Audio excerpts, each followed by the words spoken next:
जय जय रघुवीर समर्थ श्रीमत दासबोध दशक 11 भीमदशक समास पहिला सिद्धांत निरूपण नाम। श्रीराम समर्थ श्रीराम समर्थ। आकाशापासून वायू होतो हा तो प्रत्यय येतो, वायूपासून अग्नी जोतो सावध ऐका। वायूची कठीण घिसणी तेथे निर्माण झाला वन्नी, मंद वायू शीतळ पाणी तेथून झाले। श्री समर्थांनी सुरुवातीलाच दिले दशक 11 ज्याचं नाव आहे भीमदशक आणि समास पहिला सिद्धांत निरूपण नाम याचं विवरण आज समर्थ आपल्याला देत आहेत। आकाशापासून वायू होतो, आकाशापासून वायू होतो हा तो प्रत्यय येतो, वायूपासून अग्नी जोतो सावध ऐका। म्हणजे आकाशापासून वायू होतो हे प्रत्यक्ष अनुभवास आपल्याला येते, हा तो प्रत्यय येतो, प्रत्यय म्हणजे अनुभव। आता वायूपासून अग्नी जोतो सावध ऐका। आता वायूपासून काय निर्माण झाला? अग्नी निर्माण झाला। आणि कसा निर्माण झाला हे तुम्ही आधी सावधपणाने ऐकून घ्या। सकळ करणे जगदीशाचे, समर्थ म्हणतात सकळ करणे जगदीशाचे ही सगळी समर्थांची कृपा आहे हो। सकळ करणारा तो जगदीश आहे, आपण कोण हो? माझ्याकडून तेच वधवून घेत आहेत आणि ऐकणारेही तेच आहेत। त्यामुळे समर्थांनी श्रोत्यांना जगदीश मूर्ती असं म्हटलेलं आहे। समर्थ म्हणतात की श्रोते तुम्ही जगदीश मूर्ती, तेथे माझी व्युत्पत्ती किती।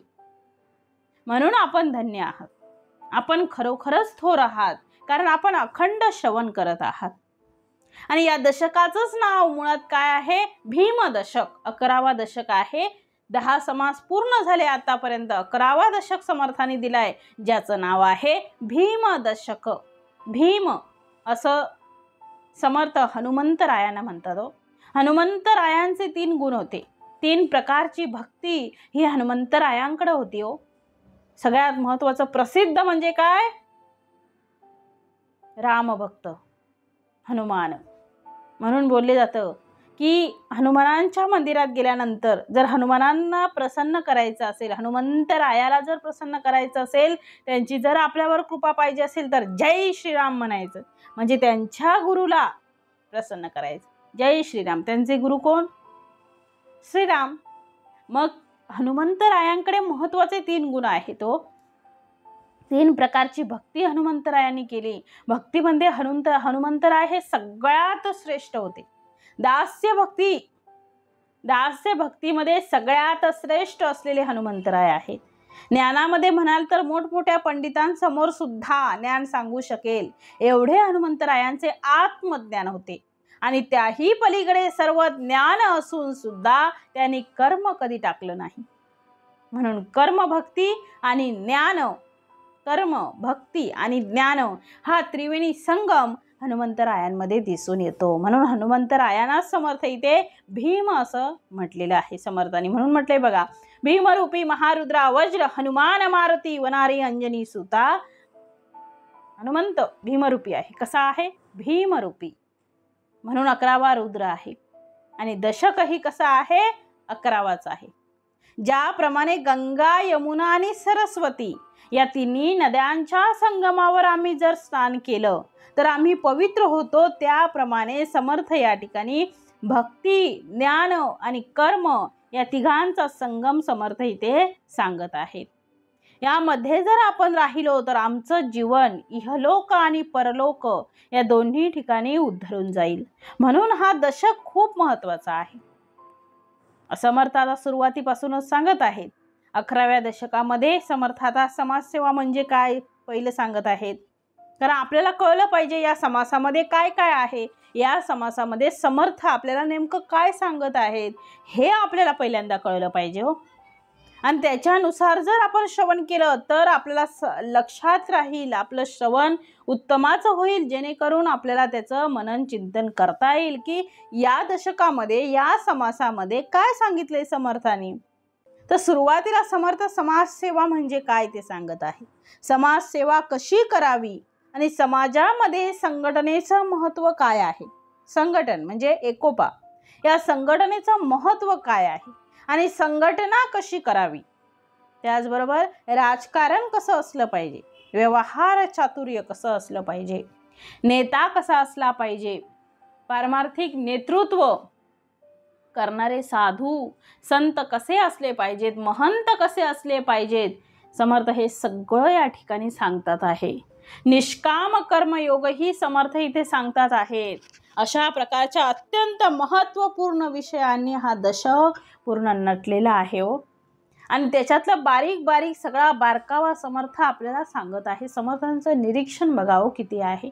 बारीक छोटी छोटी उदाहरणं देऊन चिऊ माऊचा घास भरवून समर्थ आपल्याला हे सगळं सांगत आहेत की त्यांचा अट्टास आहे की आपल्या भक्ताला, आपल्या दासाला हे सगळं कळावं, याच्यातून दास माझा सुटावा, यासाठी त्यांची खूप तळमळ आहे. परंतु भक्ताची श्रोत्यांची तशी असली पाहिजे. कारण आपला देणारा दाताच ही जर अपेक्षा करत असेल तर त्यांना माहीत आहे की माझ्या दासाला ही याची गरज आहे, हे मी त्यांना सांगितलं पाहिजे.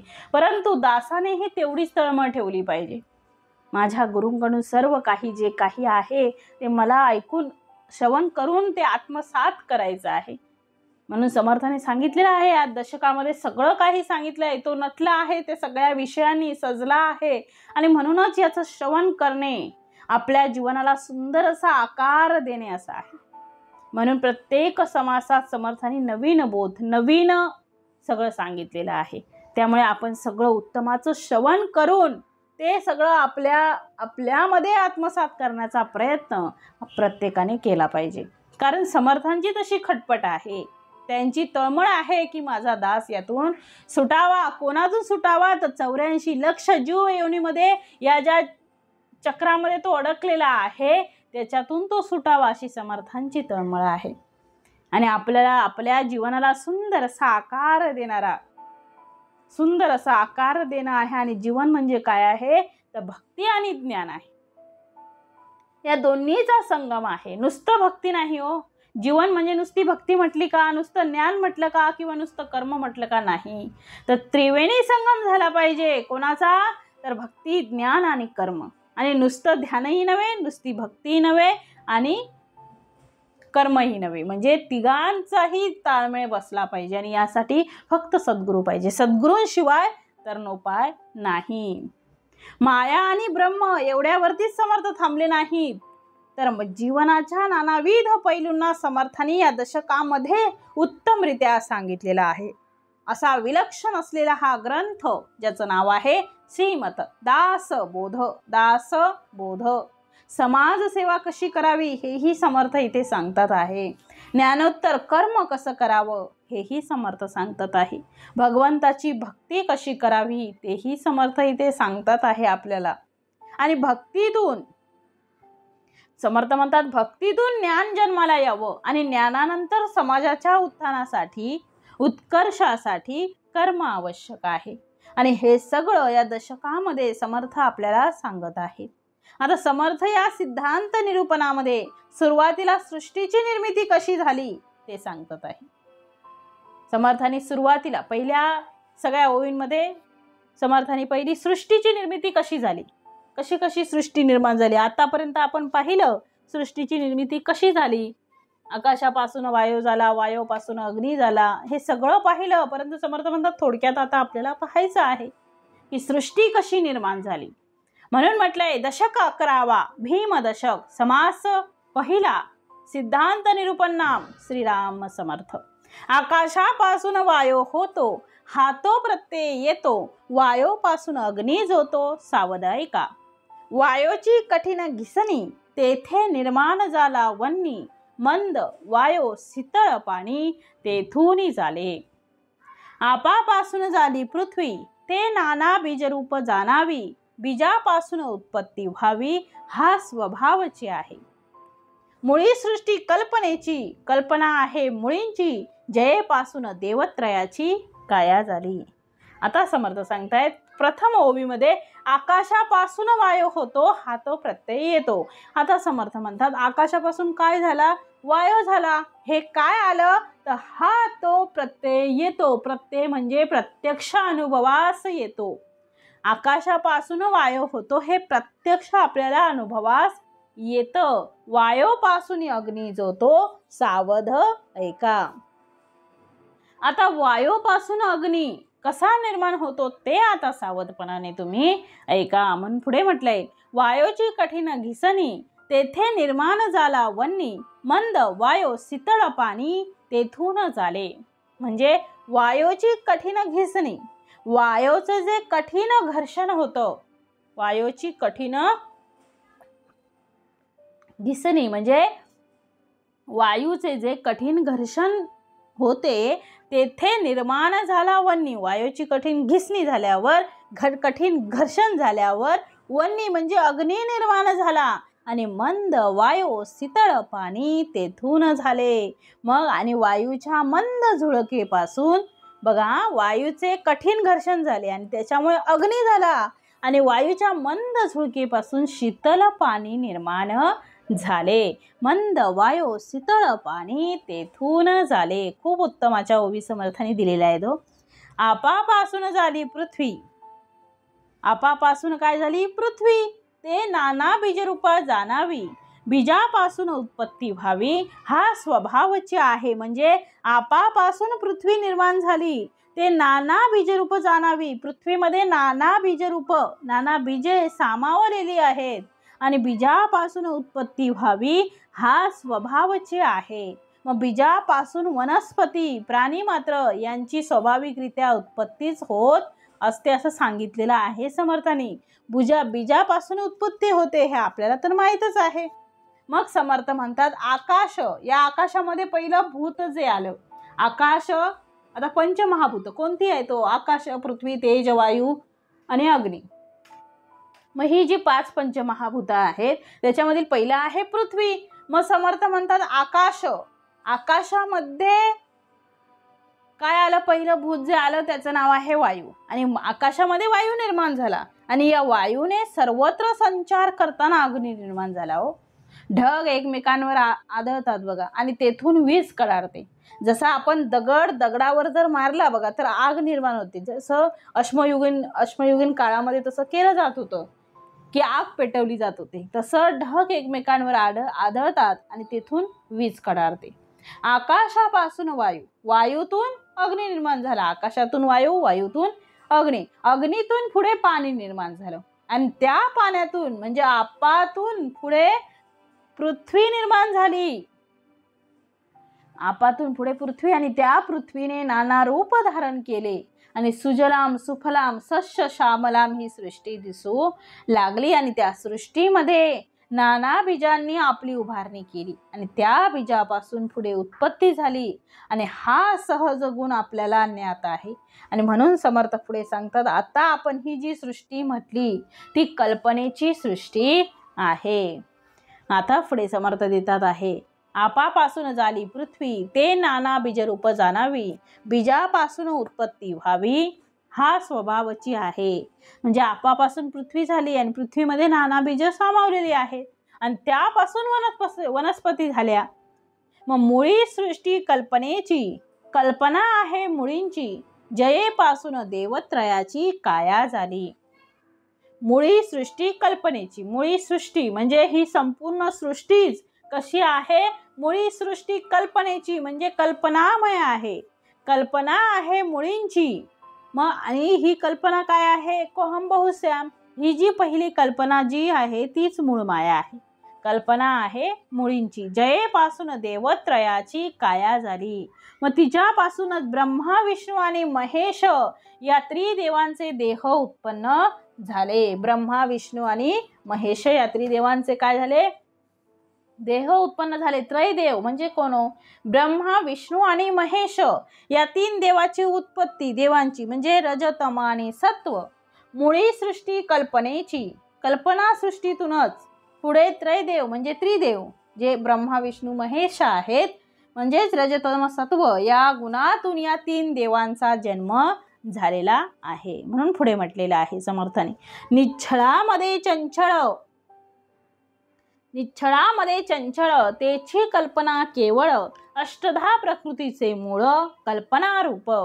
कल्पना तेची अष्टधा प्रकृती अष्टदा तेची कल्पना मूर्ती, मुळाग्रापासून उत्पत्ती अष्टदा जाणावी. मग आता म्हटले निश्चळामध्ये चंचळ, निश्चळ अशा या परब्रह्मामध्ये चंचळाची कल्पना करणं. निश्चळामध्ये चंचळ तेची कल्पना केवळ अष्टदा प्रकृतीचे मूळ कल्पना वृत्त. मग काय म्हटले समर्थांनी, तर निश्चळ अशा परब्रह्मामध्ये चंचळाची कल्पना करणं हेच अतिविलक्षण आहे हो. आणि त्याप्रमाणे अष्टदा प्रकृतीचे मुळी कल्पना रूप आहे म्हणून म्हटलेलं आहे. समर्थ पुढे म्हणून सांगतात आहेत की या कल्पनाच अष्टदा प्रकृती रूपाने व्यक्त झालेली आहे आणि त्यातून अष्टदा प्रकृती हीच मूर्तिमंत कल्पना आहे. आता अष्टदा प्रकृती म्हणजे काय, तर 3 त्रिगुण आणि 5 पंचमहाभूत, पृथ्वी, तेज, वायू, आकाश आणि जल. मग हे पंचमहाभूत जे आहेत आणि 3 त्रिगुण, 5 आणि 3 8 झाले, मग यालाच अष्टदा प्रकृती म्हणतात. मग अष्टदा प्रकृती रूपाने व्यक्त झाली आणि असे व्यक्त होऊन सुद्धा व्यक्त असून अष्टदा प्रकृती हीच मूर्तिमंत कल्पना आहे. अगदी मुळापासून शेवटपर्यंत जे जे उत्पन्न झाले आहे ते अष्टदा प्रकृतीनेच आहे, हे पहिलं आपण जाणून घेतलं पाहिजे. 5 भूते 3 गुण 8 झाली दोन्ही मिळून. आता सांगितले बघा समर्थाने. आता आपण अष्टदा प्रकृती म्हणजे नेमकं काय आहे ते पहिलं कळलं पाहिजे. अष्टदा प्रकृती म्हणजे काय आहे हे कळणं महत्वाचं आहे. 5 भूते 3 त्रिगुण, 5 भूते 3 गुण 8 झाली दोन्ही मिळून, म्हणून अष्टदा प्रकृती जाण बोलीच येते. मग पंचमहाभूते आणि त्रिगुण मिळून 8 तत्वे होतात आणि म्हणूनच त्यांना अष्टदा प्रकृती असं म्हटलेलं आहे. म्हणून समर्थ म्हणतात आहे की मुळाग्र, समर्थाने इथे दिलंय मुळाग्रापासून उत्पत्ती. आता मुळाग्र म्हणजे मुळाची अग्रबाजू आणि त्याच्यापासून काय निर्माण झालं, तर अष्टदा प्रकृती निर्माण झाली. पहिलं निर्गुण निराकार परब्रह्म आणि त्या निर्गुण निराकार परब्रह्मामध्ये मूळ माया झाली. आपण ते मागे पण पाहिलेलं आहे. पहिलं काय सांगितलंय, निर्गुण निराकार परब्रह्म आणि त्या निर्गुण निराकार परब्रह्मामध्ये मूळ माया झाली. मग मूळ मायेतून त्रिगुण म्हणजे गुणमाया झाली आणि या त्रिगुणातून पंचमहाभूत झाली आणि पंचमहाभूत आणि त्रिगुण यांच्या एकत्रीकरणाला आम्ही अष्टधा प्रकृती असं म्हटलेलं आहे. म्हणून पुढे समर्थ देतात आहे 5 भूते 3 गुण 8 झाली दोन्ही मिळून, म्हणून अष्टधा प्रकृती जाण बोलीच येते. मुळी कल्पनारूप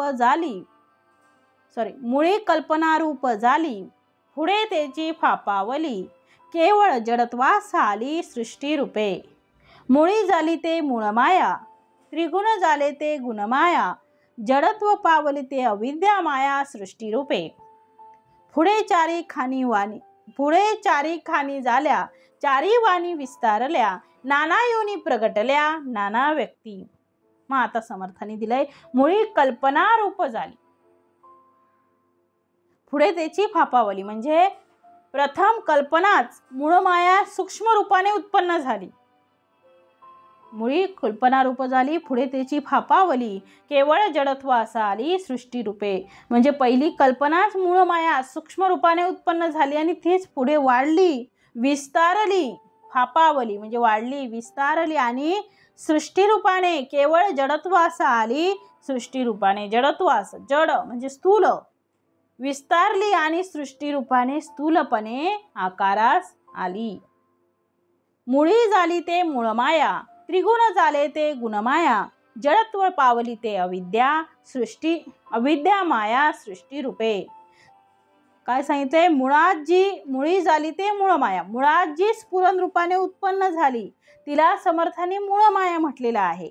आणि त्रिगुण झाले ते गुणमाया आणि तिच्या ठिकाणी 3 त्रिगुण प्रकट झाले आणि जडत्व पावली ते अविद्या माया सृष्टी रूपे. आणि ती गुणमाया तिलाच गुणमाया म्हटलेले. काय म्हटलंय, मुळात जी स्फुरण रूपाने उत्पन्न झाली ती मूळ माया आहे आणि तिच्या ठिकाणी त्रिगुण प्रकट झाले ती गुणमाया आहे आणि सृष्टी रूपाने ती जडत्वास आली ती अविद्या माया आहे. असं समर्थाने त्याचं उत्तमरित्या आपल्याला कळावं असं वर्णन दिलेलं आहे. म्हणजे या सृष्टीच्या रूपाने सगळी माया आम्हाला डोळ्यांना दिसू लागली. मूळ माया भगवंताने निर्माण केली मूळ माया भगवंतामध्ये निर्माण झाली आणि त्या मूळ मायेमध्ये सूक्ष्म रूपाने गुणमाया आली. गुणमाया म्हणजे 3 त्रिगुण आणि त्या गुणमायेला रजतम आणि सत्व या गुणांचा स्पर्श झाला आणि म्हणून तिला गुणमाया म्हणू लागले. आणि त्या गुणमायेतून पुढे काय झालं, पंचमहाभूत निर्माण झाली. म्हणजे पंचमहाभूत निर्माण झाली, त्रिगुण तिथे आले आणि त्यातून 3 देव जन्माला आले. म्हणजे ब्रह्मा विष्णू आणि महेश. आणि या ब्रह्मा विष्णू महेशाच्या निर्मिती बरोबर, या देवांच्या निर्मिती बरोबर पुढे सृष्टी कशी निर्माण झाली, तर ब्रह्माने सृष्टी निर्माण केली. भगवान विष्णूंनी त्याचं प्रतिपालन केलं. आपल्याला माहिती आहे रजतम आणि सत्व, ब्रह्मा विष्णू महेश यांचं कार्य आपल्याला माहित आहे. काय केलं, ब्रह्माने सृष्टी निर्माण केली, नंतर पालन पोषण कोणी केलं, महेशाने. ब्रह्मा विष्णू महेश आणि सृष्टी निर्माण झाली, तर ब्रह्माने सृष्टी निर्माण केली, भगवान विष्णूंनी त्याचं प्रतिपालन केलं आणि भगवान शंकरांनी प्रसंगी संहार केला. आणि म्हणून समर्थ म्हणतात आहे, मुळी झाली ते मूळ माया, जी पहिले जन्माला आली तिचंच नाव आहे मूळ माया. त्रिगुण झाले ते गुणमाया, 3 गुण तिच्यात आले म्हणून ती गुणमाया, तिला गुणमाया असं म्हटलेलं आहे. म्हणून समर्थाने पुढे दिलं आहे, मुळी झाली ते मूळ माया, त्रिगुण झाले ते गुणमाया, जडत्व पावली ते अविद्या माया सृष्टी रूपे. मग मुळात जी स्फुरण रूपाने उत्पन्न झाली ती मूळ माया आहे आणि तिच्या ठिकाणी त्रिगुण प्रगट झाले ती गुणमाया आहे. आणि सृष्टी रूपाने ती जडत्वास आली, जी जडत्वास आली तिला अविद्या माया म्हणतात. मग पृथ्वीवर दिसणारं जडत्व त्याला अविद्या माया, अविद्या असं म्हटलेलं आहे, तिला अविद्या माया असं म्हणतात. पुढे समर्थ देतात आहे, पुढे 4 खानी झाल्या, 4 वाणी विस्तारल्या, नाना योनी प्रगटल्या, नाना व्यक्ती, ऐसी झाली उभारणी, आता एका संहारणी, मागील दशकी विशद करुणी बोलिले असे. मग आता समर्थ म्हणतात आहे, पुढे 4 खानी झाल्या, म्हणजे पुढे जीवांच्या 4 खानी झाल्या. पुढे जीवांच्या काय झाल्या, 4 खानी समर्थ म्हणतात प्रगट झाल्या आणि 4 प्रकारच्या वाणी सुद्धा तिथे विस्तारल्या. आता समर्थाने ते दिलं आहे, अनेक योनी प्रगट झाल्या आणि नाना व्यक्ती प्रगट झाल्या, असे असंख्य जीव निर्माण झाले या पृथ्वीवर. या पृथ्वीमध्ये काय काय जन्माला आलं, तर पहिल्यांदा 4 खानी जन्माला आल्या. समर्थाने इथे दिलं आहे, कोणत्या आहेत, तर जारज, अंडज, श्वेदज आणि उद्बीज. या 4 ज्या खानी आहेत त्या जन्माला आल्या. 4 खानींमध्ये पुढे 4 वाणी जन्माला आल्या. 4 वाणी कोणत्या, तर पहिली आहे परा, पच्छंती, मध्यमा आणि वैखरी. या 4 वाणी कुठे कुठे असतात, तर परावाणी म्हणजे नाभी कमलाजवळ, नीट लक्षात द्या हो.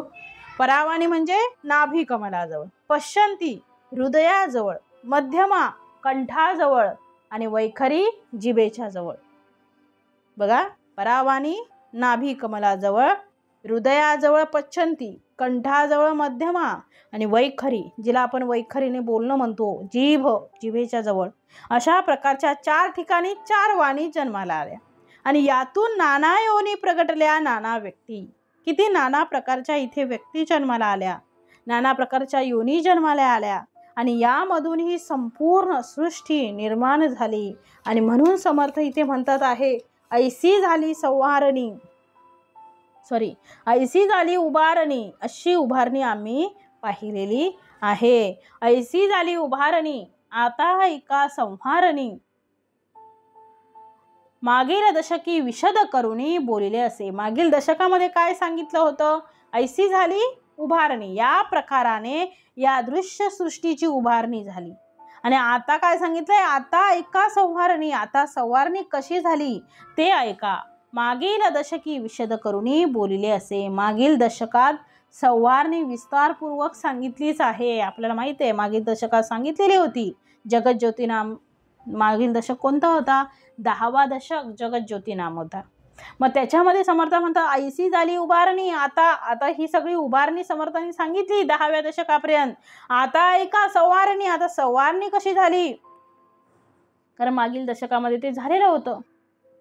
म्हणून समर्थ पुढे म्हणतात, मागच्या दशकातच याचा आम्ही विचार केला होता की त्याची संवारणी कशी केली, त्याचा नाश कसा पावला, कशा प्रकारे एक एक गोष्ट नष्ट होत गेली, याचा विचार आपण मागच्या दशकामध्ये पाहिला होता. आता समर्थ देतात, परंतु आता ऐसी झाली उभारणी, आता एका संवारणी, मागील दशकी विशद करुणी बोलिले असे, परंतु आता संकळीत बोली जेल संहार संकेत, श्रोते वक्ते थे चित्त देऊन ऐका, शतवरुषे अनावृष्टी तेथे आटेल जीवसृष्टी, ऐशा कल्पांतांच्या गोष्टी शास्त्री निरोपिल्या. आता सांगितले समर्थांनी, परंतु आता संकळित, परंतु आता या समासात ही संवारणी कशी सांगितली आहे, बोली जेत संहार संकेत, संवारणी जी संवारणी सांगितली ती संकेत रूपाने संकलित करून सांगितली जाईल. श्रोते वक्ते येथे चित्त देऊन ऐका, तरी श्रोत्यांनी वक्त्यांनी चित्त एकाग्र करा आणि उत्तमरित्या नीटपणे ही ती ऐकावी असं समर्थ सांगत आहेत. तुम्ही जरा शांत राहा, शांततेने ऐका. मन जर शांत असेल तरच ऐकायला जाईल, मन जर चंचल असेल तर ऐकायला जाणार नाही. कारण मन असं एक साधन आहे की जे कधीच जाग्यावर नसतं. बघा, आपण इथे बसल्या बसल्या अमेरिकेला जाऊन येतो, दुबईला जाऊन येतो, आपण बसल्या बसल्या सगळीकडे फिरू शकतो, शेतात जाऊन येतो. म्हणजे मन कसं आहे, चंचल आहे. म्हणून समर्थ म्हणतात, तुम्ही जरा शांत बसा. श्रोते वक्ते येथे चित्त देऊन ऐका. चित्त म्हणजे तुम्ही जरा शांत राहा, शांततेने ऐका असं समर्थ म्हणतात आहे. कारण श्रोत्यांनी आणि वक्त्यांनी शांततेने सांगावं. म्हणून पुढे म्हटलेलं आहे, शतवरुषे अनावृष्टी तेथे आटेल जीवसृष्टी, ऐशा कल्पांताच्या गोष्टी शास्त्री निरोपिल्या. 12 कळी तपे सूर्य तेने पृथ्वीची रक्षा होय, मग ते रक्षा विरोन जाये जळांतरी. आता सांगितलंय शतवरुषे अनावृष्टी, 100 वर्षे, शत म्हणजे 100, वरुषे वर्ष, शतवरुषे अनावृष्टी, 100 वर्ष पृथ्वीवर पाऊसच न पडल्याने तेथे आटेल जीवसृष्टी कशी होईल, तिथे नष्ट होईल. आणि ऐशा कल्पांताच्या गोष्टी शास्त्री निरोपिल्या, अशा प्रकारच्या कल्पांताच्या गोष्टी शास्त्रात वर्णन केलेल्या आहेत. म्हणून म्हटलंय शास्त्रामध्ये कोणकोणत्या गोष्टी लिहिल्या आहेत तर समर्थांनी सांगितली. संवारणी कशी झाली, 100 वर्ष, 7 वर्षे म्हणजे 100 वर्ष अनावृष्टी, पाऊसच पडला नाही, काय होईल हो? विचार करा ना, पाऊसच पडला नाही, काय होईल? हाहाकार माजेल. आणि इथे जगणं, एका जीवाला जगणं कठीण होऊन जाईल. तेथे आटेल जीवसृष्टी, पाऊसच पडला नाही तर सूर्य तापेल आणि संपूर्ण सृष्टी ही काय होईल तर नष्ट होईल. पाऊसच पडला नाही, थंड कुठून भेटणार, गारवा कुठून येणार? मग हे सगळं नष्ट होईल, सूर्य तापेल. आणि ऐशा कल्पांताच्या गोष्टी शास्त्री निरोपिल्या. अशा प्रकारचा कल्पांत संपूर्ण कल्प संपून जातो, त्याचा अंत होतो. त्याचा सविस्तर विचार शास्त्रामध्ये सांगितलेला आहे असं समर्थ म्हणतात आहे. पुढे समर्थांनी दिलं आहे, 12 कळी तपे सूर्य तेथे पृथ्वीची रक्षा होय, मग ते रक्षा विरोन जाये जळांतरी. ते जळ शोषी वैश्वानरू, वन्नी झडपी समीर वितुळे, निराकारू जैसे तैसे. मग 12 कळी तपे सूर्य त्याच्या 12 कळांनी तापू लागला की मग काय होईल, तेने पृथ्वीची रक्षा होय, सर्व पृथ्वी जळून जाईल आणि तिची राख होऊन जाईल. मग ते रक्षा विरोन जाये जळांतरी, आणि तिची राख काय होईल, महाप्रलयाच्या वेळी जळात काय होईल, पाण्यामध्ये काय होईल, विरून जाईल. म्हणजे जर शतवर्षे जर अनावृष्टी झाली तर काय काय प्रकार होतील बघा हो. ऐकूनच किती भीती वाटते.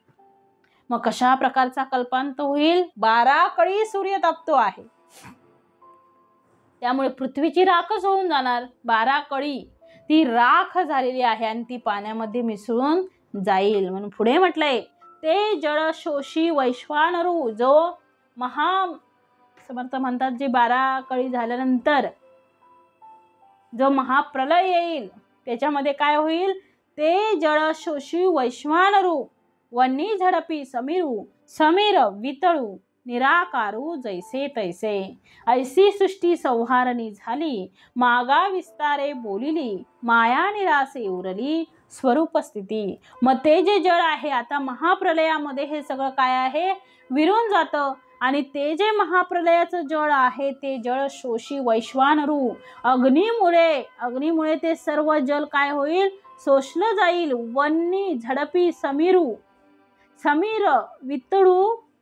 समीर वितुळे, निराकारू जैसे तैसे. मग अग्नीमुळे ते सर्व जल शोषलं जाईल आणि वायूमुळे तो अग्नीही विझून जाईल.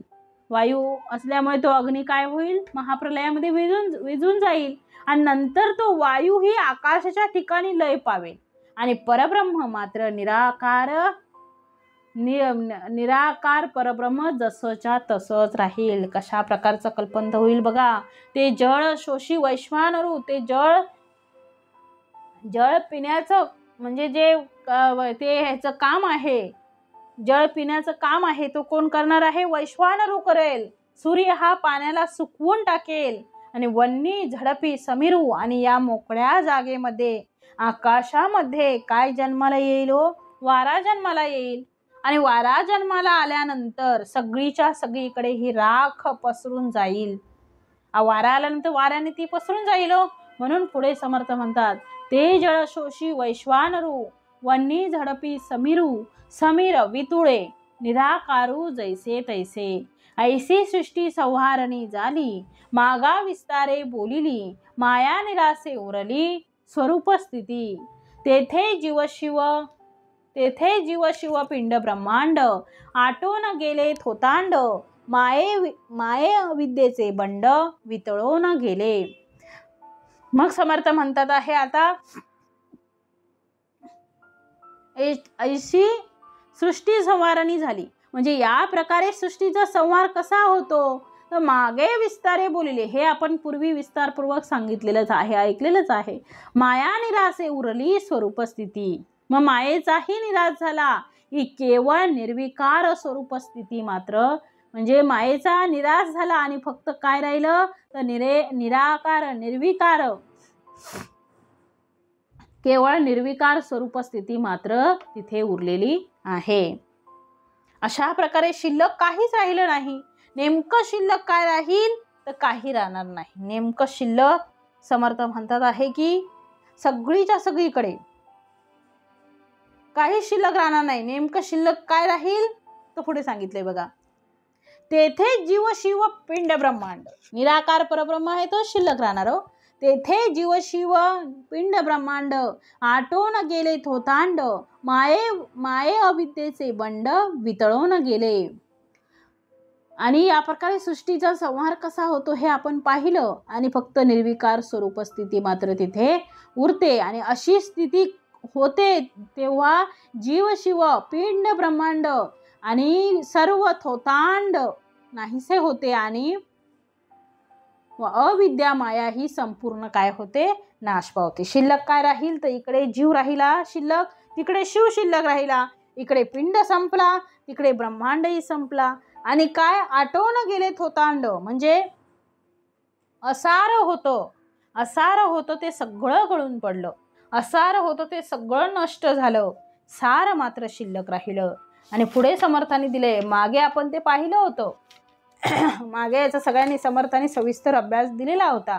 आता पुढे समर्थ म्हणतात, विवेकेची बोलीला अक्षय, मनोनी विवेक प्रळय, विवेकी जाणती काये, मूर्खास कळे. सृष्टी शोधिता सकळ, एक चंचळ एक निच्छळ, चंचळास करता चंचळ रूपी. मग आता समर्थांनी विवेकेची बोलीला क्षय, याप्रमाणे विवेकाने जो संहार करावयाचा आहे त्याला मनोनी विवेक प्रलय, त्याला विवेक प्रलय असं म्हणतात. काय म्हटले, विवेकाने जो संहार करायचा आहे त्याला विवेक प्रलय म्हणतात. विवेकेची बोलीला क्षय म्हणून विवेक प्रलय, विवेकी जाणती काय, मूर्खास कळे. म्हणजे जे विवेकी असतात ते अनुभवाने जाणतात, पण ते मूर्खांना कसं कळणार आहे. म्हणून दिले की मागे आपण पंचप्रलय पाहिले. समर्थांनी मागच्या याच्यामध्ये पंचप्रलय दिलेले होते. त्या पंचप्रलयापैकी शेवटचा प्रलय ज्याचा विचार केलेला आहे त्याला म्हटलं आहे विवेक प्रलय. शेवटचा प्रलय कोणता सांगितलेला होता? विवेक प्रलय. मग त्याच्यामध्ये समर्थ म्हणतात की म्हणजे विवेकाने या संपूर्ण सृष्टीला मिथ्यात्व देऊन, विवेकाने ते जाणून फक्त परब्रह्म एक आहे हे जाणणं म्हणजे विवेकाने दृश्याचा ऱ्हास करणं आहे. विवेकाने दिसणारी सृष्टी नसणे आणि ती शिल्लक न ठेवणे याला म्हटलंय विवेक प्रलय. अशा प्रकारचा विवेक प्रलय जन्माला आला म्हणून पुढे समर्थ म्हणतात आहे, सृष्टी शोधिता सकळ एक चंचळ एक निच्छळ, सृष्टी शोधिता सकळ एक चंचळ एक निच्छळ, चंचळास करता चंचळ चंचळ रूपी. मग सांगितलंय समर्थांनी सर्व दृश्य सृष्टीच्या विचाराने शोध घेऊ लागले. आणि शोध घेऊ जर गेले, सर्व दृश्य जर सृष्टीच्या विचाराने आपण शोध घेत गेलो तर दोनच तत्वे आढळून येतात. एक म्हणजे एक चंचळ एक निच्छळ, सृष्टी शोधिता सकळ म्हणजे सृष्टीमध्ये सगळ्या शोधत बसलो तर फक्त दोनच भेटणार, एक चंचळ आणि एक निच्छळ. मग म्हटलं एक चंचळ आणि एक निच्छळ आहे. मग चंचळाचा करताही चंचळच असतो आणि तो चंचळ रूपच राहतो. मग चंचळास करता चंचळ, चंचळाचा करता कोण आहे? चंचळ रूपी. मग चंचळच झालं. म्हणून पुढे दिलंय, जो सकळ शरीरी वर्ते, सकळ कर्तृत्वास प्रवर्ते, करुण अकर्ता हा वर्ते शब्द जया. मग आता समर्थ म्हणतात, जो सर्वांमध्ये शरीरामध्ये प्रेरणा देतो, जो सकळ शरीरी वर्ते, जो सगळ्या शरीराला प्रेरणा देतो, सकळ कर्तृत्वास प्रवर्ते, सर्व कर्तृत्व ज्याच्यामुळे होतं, करुण अकर्ता हा वर्ते शब्द जया म्हणजे करुण अकर्ता आहे त्याला अकर्ता म्हटलेला आहे. केलंय पण तो कधीच व्यक्त करत नाही.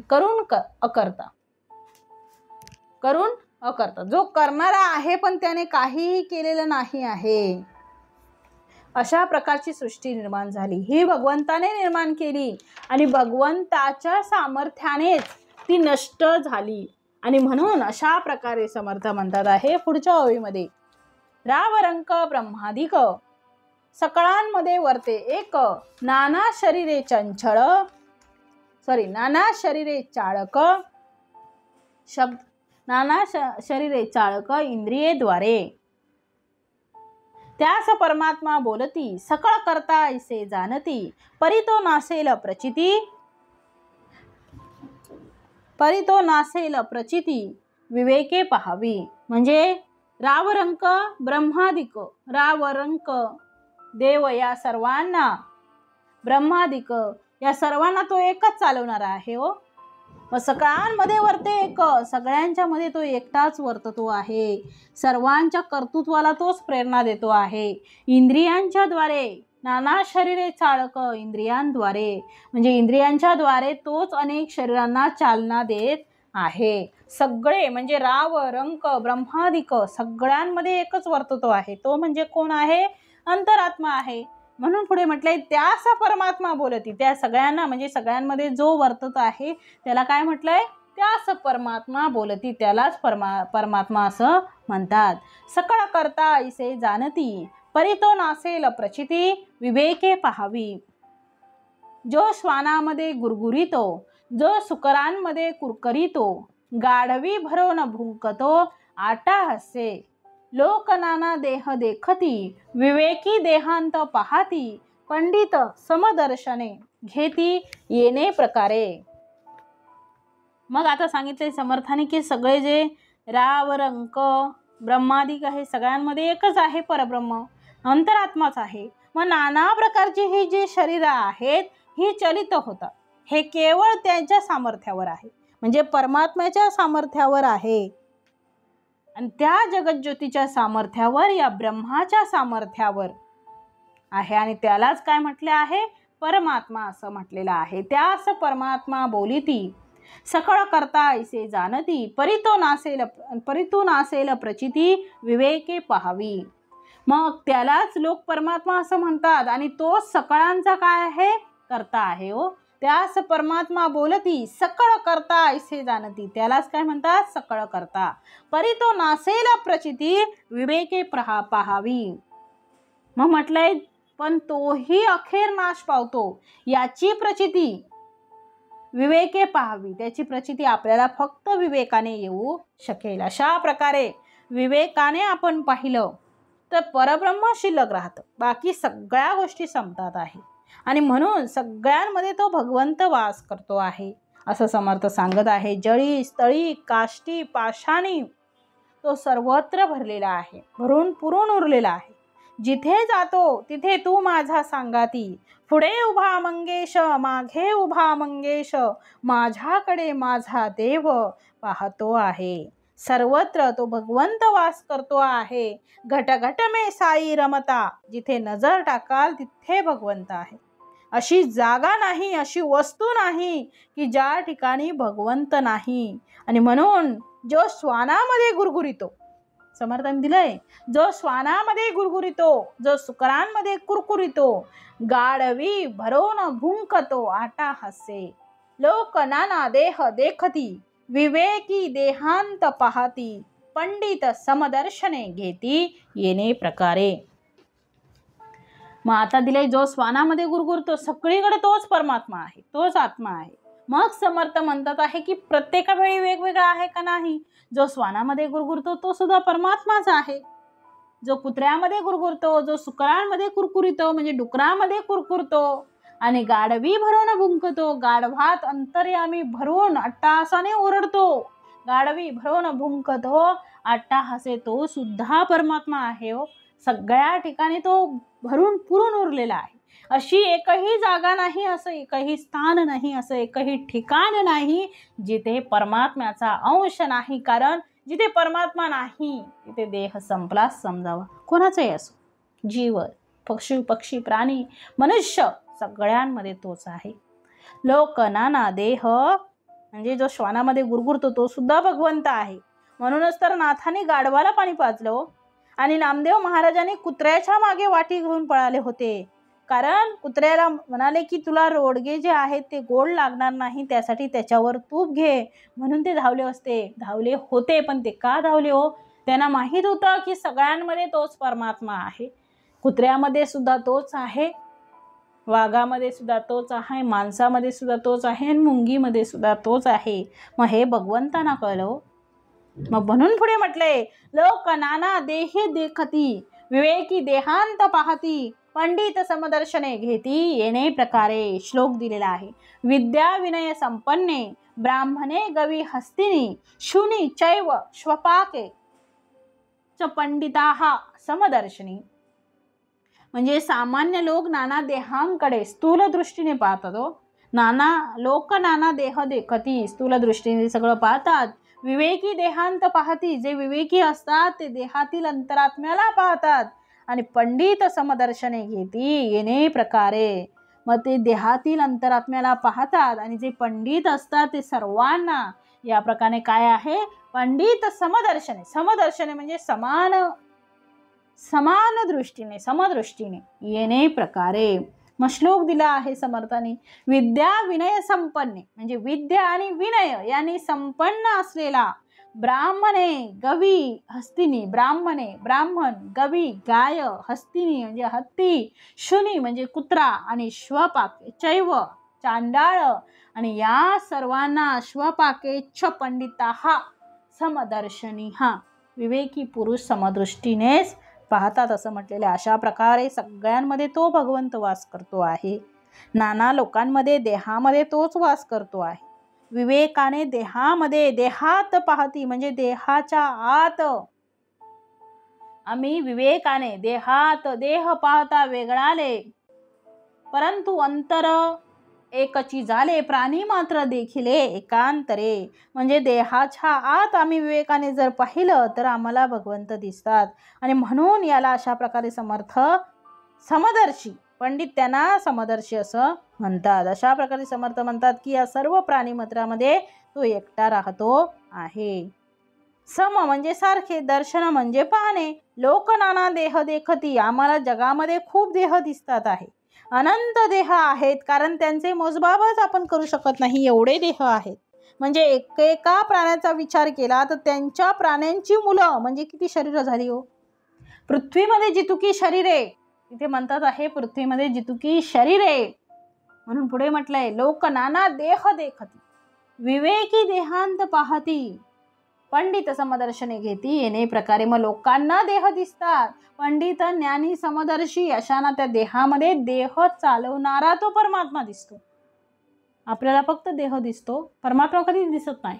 परंतु समर्थांनी इथे सांगितलेलं आहे की पंडित ज्ञानी जे आहे समदर्शी अशांना, हे जे समदर्शी आहेत त्यांना देहामध्ये देह चालवणारा तो परमात्मा दिसतो. त्याला आम्ही जगज्योती असं म्हटलं आहे. ज्याला आम्ही चैतन्य म्हटलं, आत्मा म्हटलं, परमात्मा म्हटलं. पण कल्पना करा की मुंगीपासून ते सगळ्या प्रकारच्या प्राण्यांपर्यंत प्रत्येकाला आपापली इंद्रिय आहेत, प्रत्येकाला आपापली इंद्रिय आहेत, प्रत्येकाला आपापल्या जाणीवा आहेत, प्रत्येकाला आहार निद्रा अभय मैथुनच सगळ्यांना सारखंच आहे. सामान्यतः माणसांपासून ते पशु प्राण्यांपर्यंत या 4 गोष्टी आम्हाला पाहायला मिळतात. म्हणून समर्थ म्हणतात आहे विद्या विनय संपन्ने, विद्यावंत झालेले आहेत, ज्ञान प्राप्त केलेले जे आहेत असे पंडित लोक घ्या. ब्राह्मण घ्या, गवी म्हणजे गायी घ्या, अस्तिनी म्हणजे हत्ती घ्या, शुनी म्हणजे कुत्रा घ्या, श्वपाकेच पंडिता समदर्शनी. चांडळ घ्या किंवा इतर योनींचा विचार करा. या सगळ्यांमध्ये पंडित सर्वांमध्ये एकच ईश्वर तत्व पाहतात. म्हणून पुढे म्हटलंय देव पाहता वेगळाले, देह पाहता वेगळाले. देह वेगवेगळे दिसतात परंतु अंतर एक चीज आले, म्हणजे अंतर त्यांचं एकच आहे, अंतरी मात्र एकच परमात्मा आहे. प्राणी मात्र देखील एकांतरे. मग प्राण्यांचे देह वेगवेगळे दिसले तरी अंतरी जाणीव कळा ज्या आहेत त्या सर्वांच्या ठिकाणी एकच आहेत आणि विवेकी पुरुष सर्वांना समदृष्टीने पाहतात. म्हणून पुढे दिलेला आहे अंतर म्हणजे मन, अंतःकरण. म्हणून विद्वान पंडित संत पुरुष किंवा इतर प्राणी मात्रांकडे पाहतात तेव्हा ते समदर्शी असतात. तेव्हा त्यांच्या देहाच्या पलीकडे त्या शरीराकडे असलेला आत्मा ईश्वर तत्व त्यांना ते दिसत असते. आम्ही देह पाहतो, संत पुरुष ईश्वर पाहतो. माऊलींना विचारलं होतं की वेद उच्चार करण्याचं सामर्थ्य विद्वान पंडित ब्राह्मणांचं आहे. आम्ही जसे वेद म्हणू शकतो तसा हा समोर दिसणारा जो रेडा आहे हा रेडा म्हणू शकेल का? माऊली म्हणाले होते परमेश्वर जर सर्वत्र आहे, जसा तो तुमच्यामध्ये आहे तसाच तो परमेश्वर त्याच्यामध्ये सुद्धा आहे. राहिला फक्त प्रश्न देहभेदाचा. देहानुसार भेद निर्माण झाला आहे, पण आम्ही प्रयत्न केला आणि आम्ही समदर्शी झालो. आम्ही जर समदर्शी झालो तर रेड्यामध्ये सुद्धा परमेश्वर आहे हे आम्हाला जाणवेल आणि तो सुद्धा तुमच्यासारखा वेद उच्चार करू शकेल. लोकांनी माऊलींची टिंगल केली, लहान पोरगं काय सांगते, वेदांताच्या गोष्टी सांगतो आहे पण वेदांताच्या गप्पा, सर्वत्र परमेश्वर नटलेला आहे. अरे सांगणं काय सोपं आहे, तुला प्रत्यक्ष अनुभव दाखव. तेव्हा माऊलींनी त्या रेड्याच्या जवळ जाऊन त्याच्या मस्तकावर हात ठेवला आणि ज्याप्रमाणे एखादा चतुर्वेदी ब्राह्मण पंडित ज्याप्रमाणे वेद उच्चार करतील असा शुद्ध उच्चार करेल त्याप्रमाणे तो रेडा सुद्धा आपल्या मुखातून वेद बोलू लागला. याचं काय कारण, तर याचं एकच उत्तर आहे, म्हणजे समर्थ देतात आहे अनेक प्राणी निर्माण होती परी एकाची कळा वर्तती, तये नाव जगज्योती जानती कळा. देहाने जरी आम्हाला भिन्न दिसत असले तरी त्यामध्ये असलेले जे तत्व आहे, त्याच्यामध्ये असलेले जे ब्रह्मतत्व आहे ते ब्रह्मतत्व एकच असल्यामुळे ती अनुभूती माऊलींनी जगाला घडवून दाखवली. आणि म्हणून माऊली म्हणते आहे भूता परस्परे पडजडो मैत्र जीवांचे. सगळे प्राणी मात्र एकमेकांशी अत्यंत मैत्रीच्या नात्याने आपण सर्व एक आहोत या भावनेतून त्यांना राहता आलं पाहिजे. कारण जाणीव रूपाने सगळे सारखे आहेत, मनाच्या रूपाने सारखे आहेत.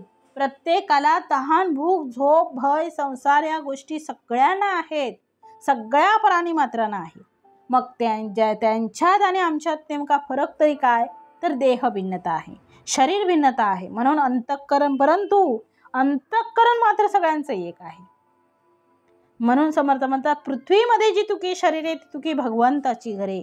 आमचं घर म्हणजे 4 भिंतींच्या खोल्या. समर्थ म्हणतात, पृथ्वीमध्ये जेवढी जेवढी शरीरं तुम्हाला दिसतात, मुंगीपासून हत्तीपर्यंत, जगातील सगळ्या प्रकारचे जलचर, भूचर, खेचर सगळे सगळे मिळून, तरी सगळ्यांमध्ये समर्थ म्हणतात भगवंत कुठे राहतो, तर आम्ही आमच्या घरात जसे राहतो तसा भगवंत या शरीरात राहतो.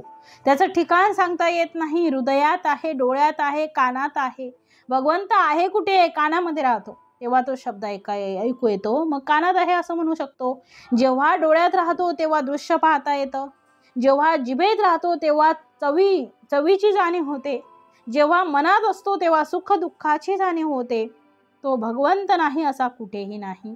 शरीराच्या शिवाय, शरीराच्या पलीकडे, नसामध्ये, प्रत्येक अवयवामध्ये वायूप्रमाणे सर्वत्र वास करतो आहे. म्हणून हा परमात्मा आपण ओळखला पाहिजे.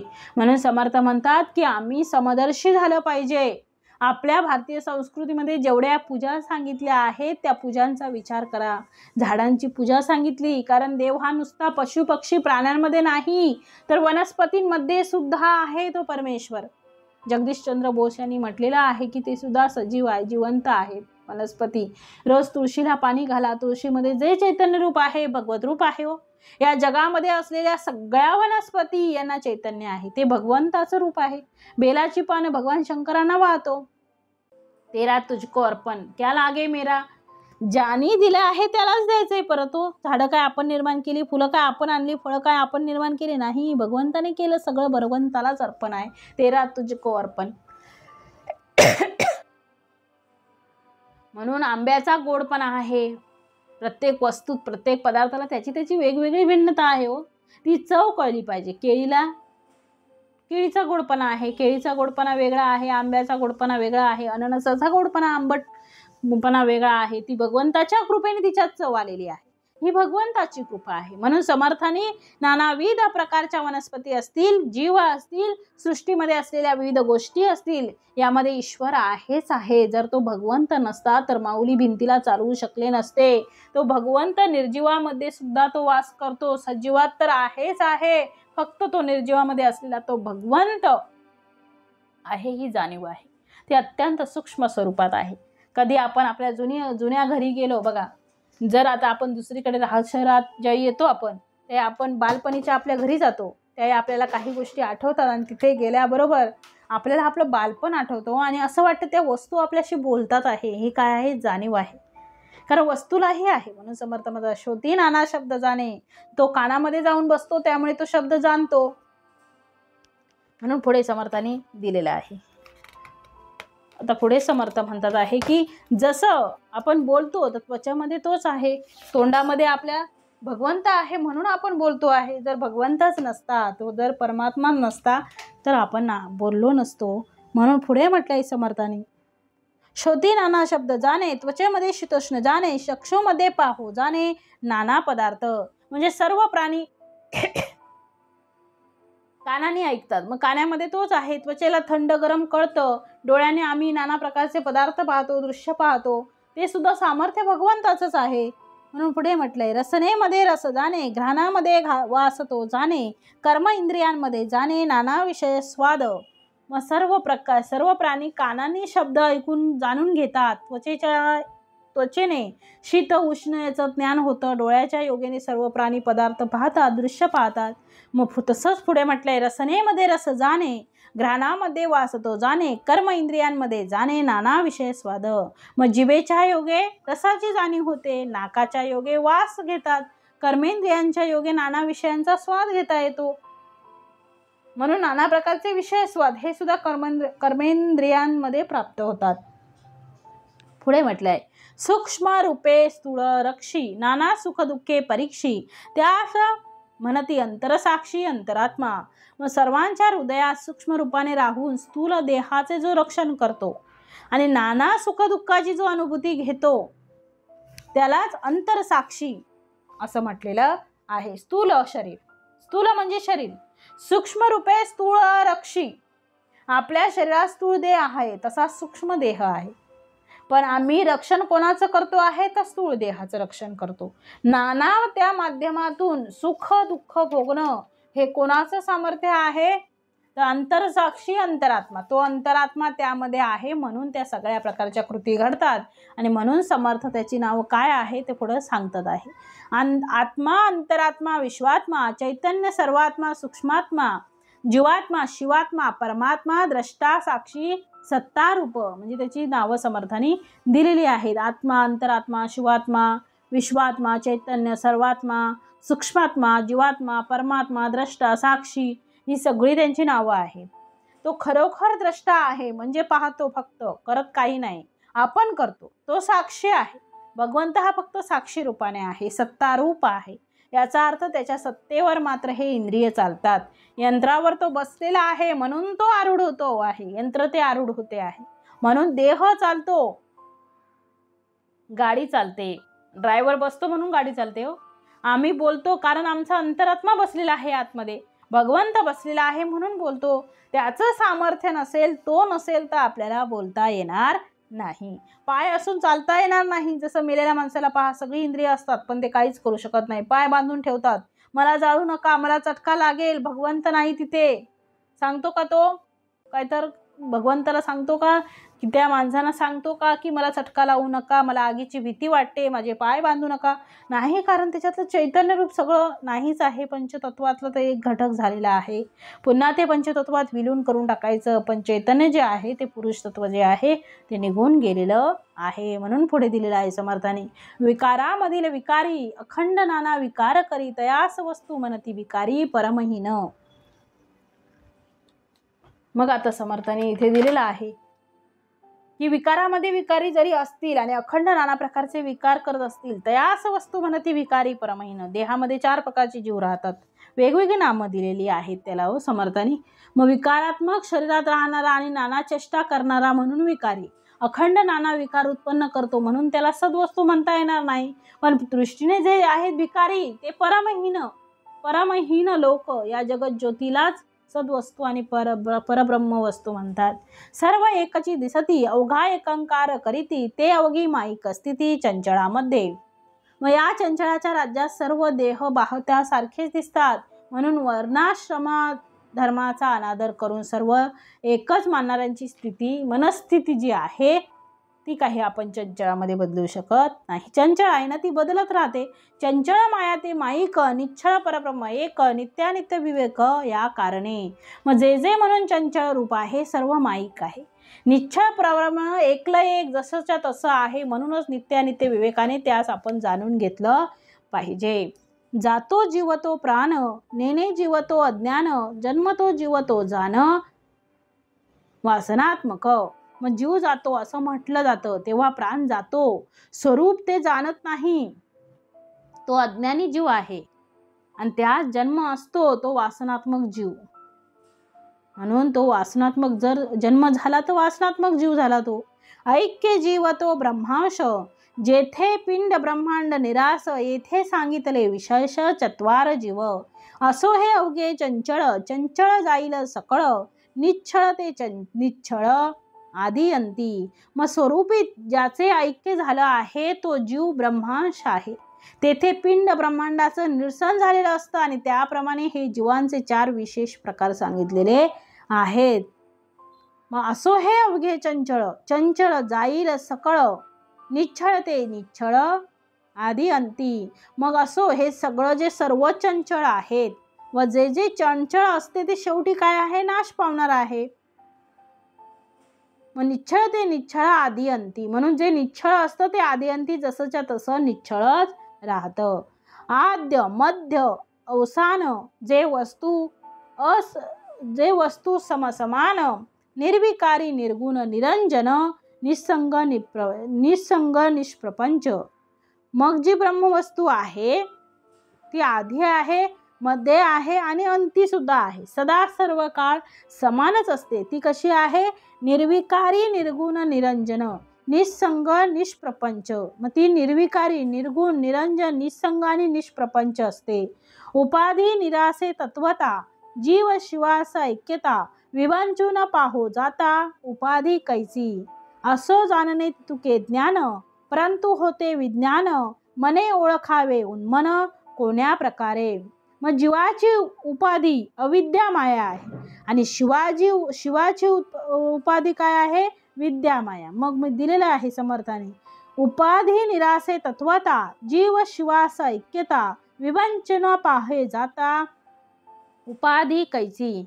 मग जीवाची उपाधी अविद्या माया, शिवाची उपाधी विद्या माया, आणि या दोन्ही उपाधींचा तत्वज्ञानाने निराश झाला की मग जीवशिवाची ऐक्यता घडून येते. आणि नीट विचार करून पाहिल्यावर मग उपाधीच नाही हे आपल्याकडून येते. म्हणजे विवंचून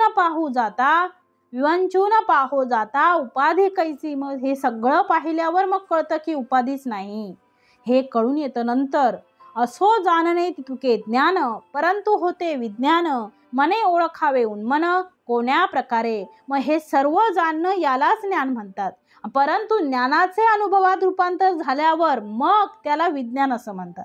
मग उन्मन म्हणजे काय? तर मनाचा लय ज्या अवस्थेत होतो ती स्थिती आहे. मने ओळखावे उन्मन कोण्या प्रकारे. त्या स्थितीचा परिचय मनाने कसा बरा होऊ शकेल? म्हणून पुढे दिले, वृत्तीस नकळे निवृत्ती, गुणास कैची निर्गुण प्राप्ती, गुणातीत साधक संती विवेके केले. जोपर्यंत वृत्ती शिल्लक असते तोपर्यंत निवृत्ती कसं म्हणायचं? निवृत्ती काय हे कळू शकत नाही, कारण गुणांच्या पलीकडे गेल्याशिवाय निर्गुणाची प्राप्ती होऊ शकत नाही. म्हणून संत असतात ते विवेक जागृत करून साधकांना गुणातीत करतात. म्हणून पुढे म्हटलंय, श्रवणा परिस मनन सार, मनने कळे सारा सार, निजध्यासे साक्षात्कार निसंग वस्तू. म्हणजे अध्यात्म निरूपणाचे श्रवण करण्यापेक्षा त्याचं मनन करणं हे अधिक श्रेष्ठ आहे. कारण मनन केल्यानेच सारासार विवेक उत्पन्न होतो आणि त्या प्रकारे मनन केल्यानंतर त्याच्या निधिध्यासाने निसंग जी आत्मवस्तू आहे तिचा साक्षात्कार होतो. निर्गुणी जे अनन्यता, त्याची मुक्ती सायोज्यता, लक्षांश वाच्यांश आता पुरे झाला. मग निर्गुणाच्या ठिकाणी जी ऐक्यता आहे तिला सायुज्य मुक्ती म्हणतात. आणि याचा साक्षात अनुभव आल्यानंतर वाच्यांश आणि लक्षांश दोन्ही शिल्लक राहत नाहीत. अलक्षी राहिले लक्ष, सिद्धांती कैचा पूर्वपक्ष, अप्रत्यक्षास कैचे प्रत्यक्ष असोन नाही. मग अलक्षाच्या ठिकाणी लक्ष विरून जातं आणि सिद्धांतापुढे पूर्वपक्ष कसा टिकणार? मग इतरांना प्रत्यक्ष वाटणारी माया जो साक्षात्कारी झाला त्याला दिसणार तरी कशी? त्याला ती असून नसल्यासारखी आहे. म्हणून असोन माईक उपाधी, त्याची सहज समाधी, श्रवणे वळावी बुद्धी निश्चयाची. त्याप्रमाणे जो आत्मानुभवी आहे त्याला मायारूप उपाधी असून नसल्यासारखीच असल्यामुळे तो नित्य सहज समाधीत लीन असतो. आणि ही स्थिती प्राप्त होण्यासाठी श्रवणाने आत्मवस्तू संबंधी निश्चयात्मक बुद्धी प्राप्त करणे आवश्यक आहे. म्हणून म्हटले, असो न माईक उपाधी, त्याची सहज समाधी, श्रवणे वळावी बुद्धी निश्चयाची. इति श्रीदास बोधे गुरु शिष्य संवादे सिद्धांत निरूपण नाम समास पहिला. जय जय रघुवीर समर्थ.